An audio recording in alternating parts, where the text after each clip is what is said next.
Bismillahirrahmanirrahim. Assalamualaikum warahmatullahi wabarakatuh.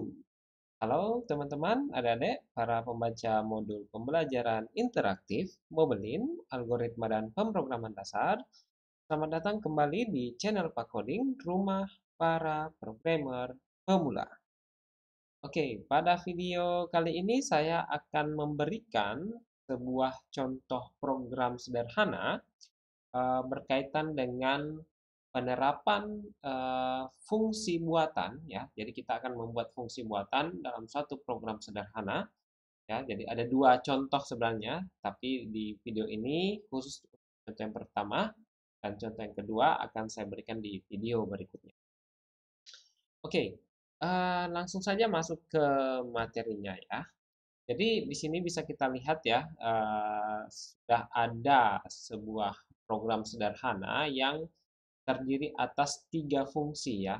Ada fungsi utama, ada fungsi main, kemudian ada fungsi volume balok, oke. Kemudian ada fungsi luas persegi panjang, persegip ya. Nah, jadi ada tiga fungsi, di mana fungsi main adalah fungsi utama dari program ini yang tentunya harus ada ya. Setiap kita membuat program dalam C++ ini, area kekuasaannya dari baris ke-14 hingga baris ke-27. Kemudian ada dua fungsi tambahan atau dua fungsi buatan ya.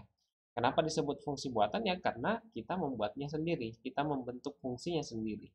Yaitu ada fungsi volume balok, area kekuasaannya dari baris 9 hingga baris ke-12, dan ada juga fungsi luas persegi. Ya, sebenarnya ini persingkatan dari luas persegi panjang gitu. Nah, area kekuasaan luas persegi ini dari baris ke-4 hingga baris ke-7. Oke. Nah, sekarang kita lihat dulu di fungsi ini ya. Jadi fungsi ini adalah fungsi bernilai balik.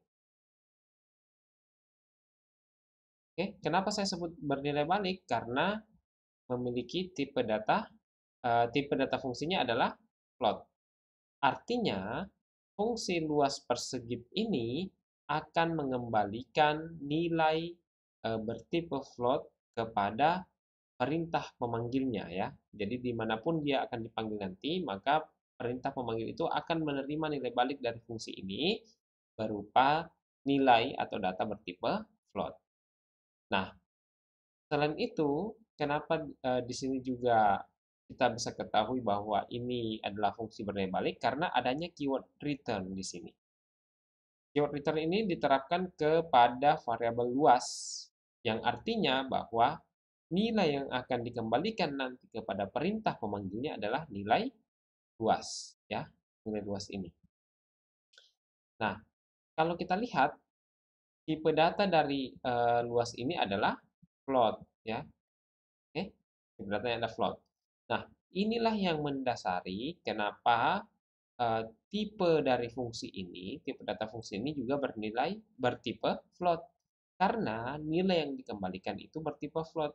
Seandainya jika variabel yang akan dikembalikan ini bertipe integer, ya misalnya integer, maka di sini juga harusnya integer. Seperti itu ya. Oke, jadi ingat kembali bahwa ciri bernilai balik ada dua, yaitu tipe data dasar, ya tipe data pada fungsi, ya atau bukan void. Kemudian adanya keyword return, ya.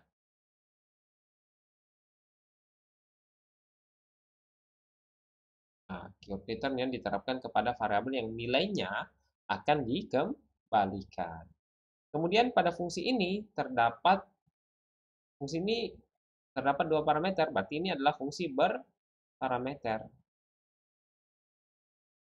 Parameternya ada berapa? Ada dua, yaitu panjang dan lebar, ya.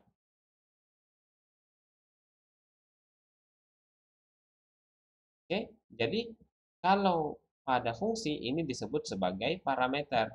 Tapi kalau pada perintah pemanggilnya bagian ini tuh disebut sebagai argumen ya. Oke. Jadi fungsi luas persegi ini bernilai balik dan memiliki dua parameter yaitu panjang dan lebar yang sama-sama bertipe float. Artinya variabel ini, parameter ini akan menerima nilai bertipe float dari argumen yang dikirimkan oleh perintah pemanggil fungsi luas persegi. Kemudian pada fungsi buatan yang kedua yaitu fungsi volume balok ya. Jadi nama fungsinya adalah volume balok. Ini juga bernilai balik ya. Fungsi bernilai balik ditandai dengan tipe data dari fungsinya yaitu float. Kemudian ada keyword return terhadap variabel volume yang berarti bahwa nilai yang akan dikembalikan adalah nilai yang tersimpan pada variabel volume. Tipe float ini juga didasari atas tipe data dari variabel volume ini. Karena variabel volume adalah variabel yang nilainya akan dikembalikan dan volume bertipe float, maka tipe data fungsi itu juga bertipe float. Ya, ini tidak otomatis ya, kita buat sendiri. Jadi kita yang menyesuaikan. Nah, kemudian fungsi volume balok ini memiliki tiga parameter, yaitu parameter panjang, lebar, dan tinggi. Sama-sama bertipe float. Yang akan menerima nilai dari argumen dari perintah memanggil fungsi volume balok ini. Ya.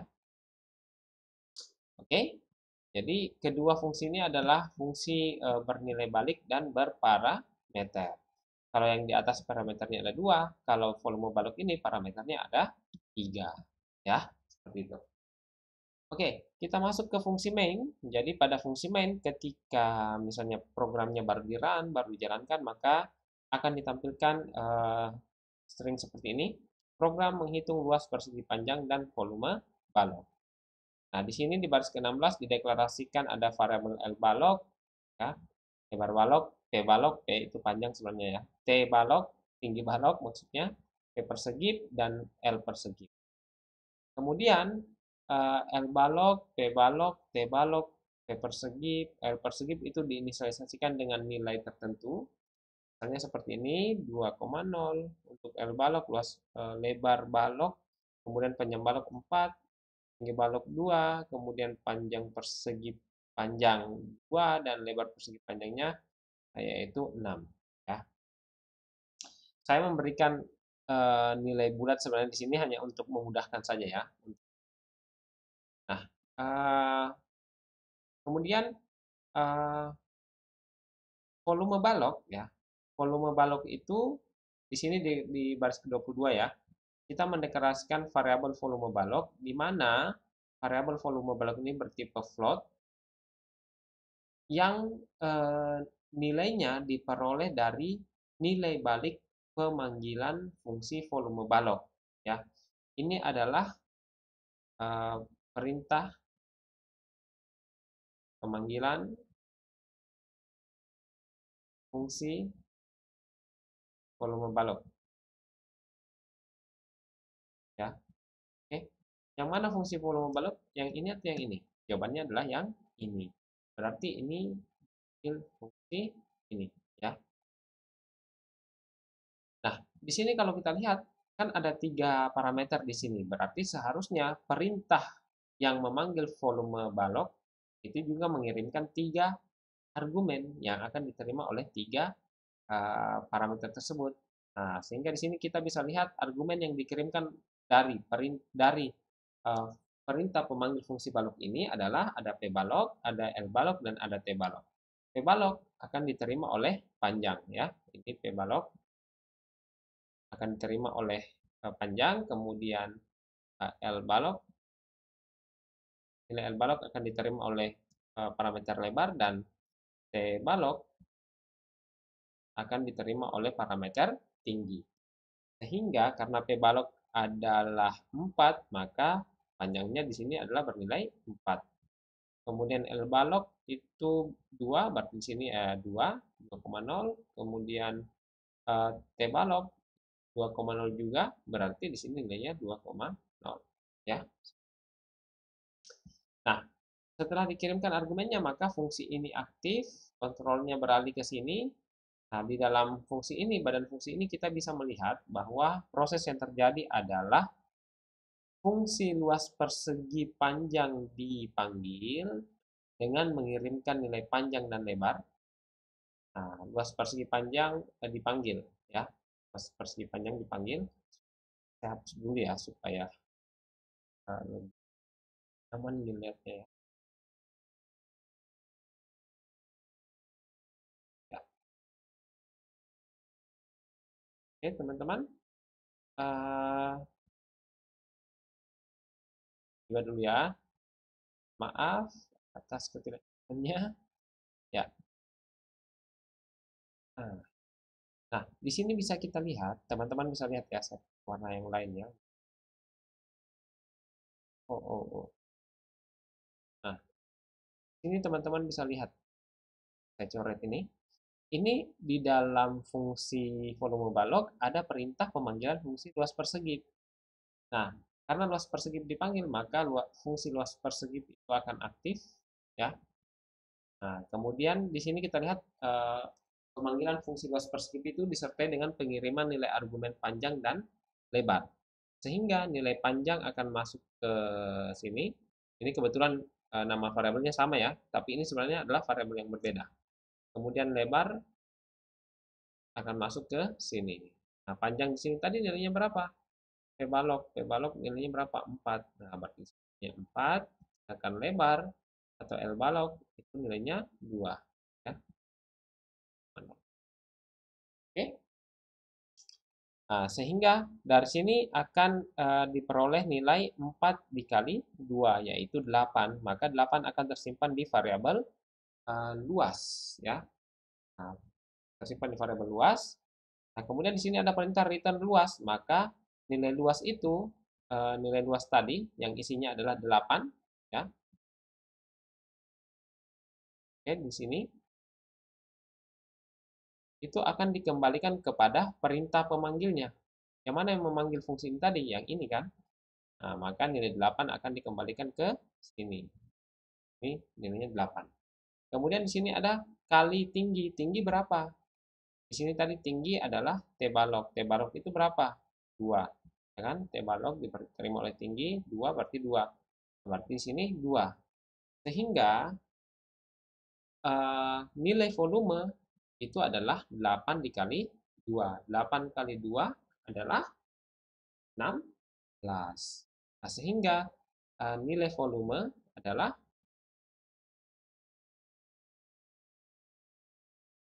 16. Nah, nilai 16 ini karena tadi volume balok dipanggil oleh perintah ini, maka nilai volume yang disimpan di dalam nilai 16 tadi yang disimpan di dalam variabel volume itu dikembalikan kepada perintah pemanggilnya yaitu di sini.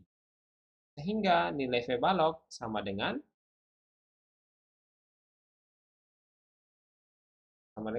berapa? 16 ya. Oke. Nah, lalu kemudian sehingga di sini kita sudah dapat ya V balok itu 16 ya. Kemudian setelah ini dieksekusi, lanjut ke baris ke-23. Nah, di baris ke-23 kita mendeklarasikan sebuah variabel namanya L persegit ya. Dan persegit ini memperoleh nilai luas persegit dari pemanggilan fungsi luas persegit dengan mengirimkan nilai argumen P persegit dan L persegit. P persegit adalah 2 ya. Sekarang saya hapus ya yang di atas ini biar lebih ya melihat ya.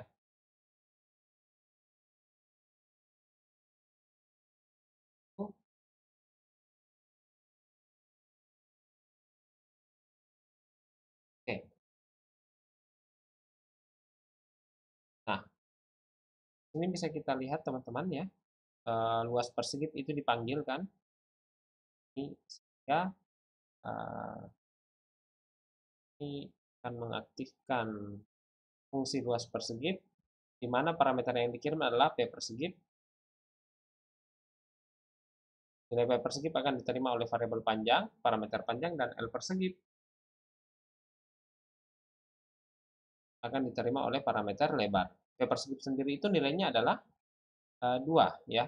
Dan lebar itu sendiri, L persegi itu sendiri nilainya adalah 6 ya. Sehingga ketika ini dieksekusi berarti panjang 2 kali 6 sama dengan 12. Luas, hingga variabel luas itu isinya adalah 12. Nah, nilai luas ini kemudian dikembalikan kepada perintah pemanggil luas persegi. Siapa yang memanggil luas persegi? Ya ini, perintah ini tadi kan yang memanggil. Sehingga nilai luas persegi ini dikembalikan ke, ya, oke. Sehingga L persegi sekarang isinya 12. Diperoleh dari mana? Ya, di sini kan nilai baliknya tadi 12 kan? 12. Ini kan? Nah, 12 masuk ke L persegi. Sehingga L persegi nilainya 12. Nah, pada baris ke-24 dan ke-25, nilai V balok dan L persegi ditampilkan. Sekarang kita coba run. Ya, kita coba run. Nah, di sini bisa terlihat ya, volume balok adalah 16, luas persegi panjang adalah 12. Nah, itu diperoleh dari sini tadi ya, yang sudah saya jelaskan tadi. Jadi V balok 16, luas perseginya adalah 12. 16 diperoleh dari perintah baris ke-24 ya di sini. Oke. Dan 26 luas persegi panjang ditampilkan melalui perintah baris ke-25 tepatnya di sini ya. Jadi 16 dan 12 ya. Volume baloknya adalah 16 dan luas persegi panjang adalah 12. Oke, teman-teman. Jadi ingat kembali bahwa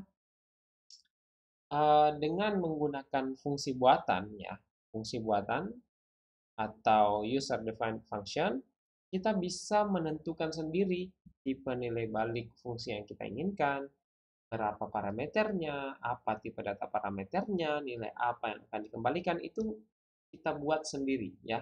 Kita rancang sendiri. Berbeda halnya dengan fungsi built-in. Kalau fungsi built-in memang sudah bawaan dari library C++, sehingga ya tinggal langsung menggunakan saja. Nah, jadi sebenarnya fungsi buatan ini juga adalah solusi atas misalnya kalau kita ingin menggunakan suatu fungsi pada fungsi yang telah disediakan oleh C++, namun ternyata tidak ada. Nah, kita diberikan kesempatan, kita dibolehkan untuk mendefinisikan atau mendeklarasikan fungsi kita sendiri. Nah, itulah yang dimaksud dengan user defined function. Oke, dan ingat kembali bahwa hal terpenting ya yang perlu diingat kalau kita membahas mengenai user defined function adalah uh, berkaitan dengan masalah tipe nilai balik dan parameter. Kalau dia bernilai balik, ya, ciri-cirinya adalah tipe datanya adalah bukan bukan di bagian tipe data fungsinya bukan void ya. Data fungsi bukan void dan adanya penggunaan keyword return. Sedangkan kalau fungsinya tidak bernilai balik, ciri-cirinya adalah menggunakan void, selanjutnya di bawah ya, dan tidak menggunakan keyword return ya, menggunakan. Sedangkan kalau fungsi berparameter ya berarti ada parameter di sana ya, sehingga ketika kita memanggil fungsi tersebut kita perlu mengirimkan argumen. Nah, kalau misalnya parameternya tidak ada, maka argumen perintah pemanggilnya juga tidak perlu mengirimkan argumen apapun. Oke? Ya, jadi itu yang bisa saya jelaskan mengenai contoh program sederhana penerapan dari fungsi buatan atau yang lebih terkenal dengan istilah user defined function. Semoga penjelasan saya dapat mudah dipahami dan dapat bermanfaat untuk teman-teman dan adik-adik sekalian. Terima kasih telah menyimak video penjelasan saya. Jika ada hal yang kurang dipahami atau ada hal yang ingin ditanyakan berkaitan dengan contoh program ini, silahkan tanyakan di kolom komentar. Terima kasih, saya akhiri. Wabillahi taufik wal hidayah. Wassalamualaikum warahmatullahi wabarakatuh.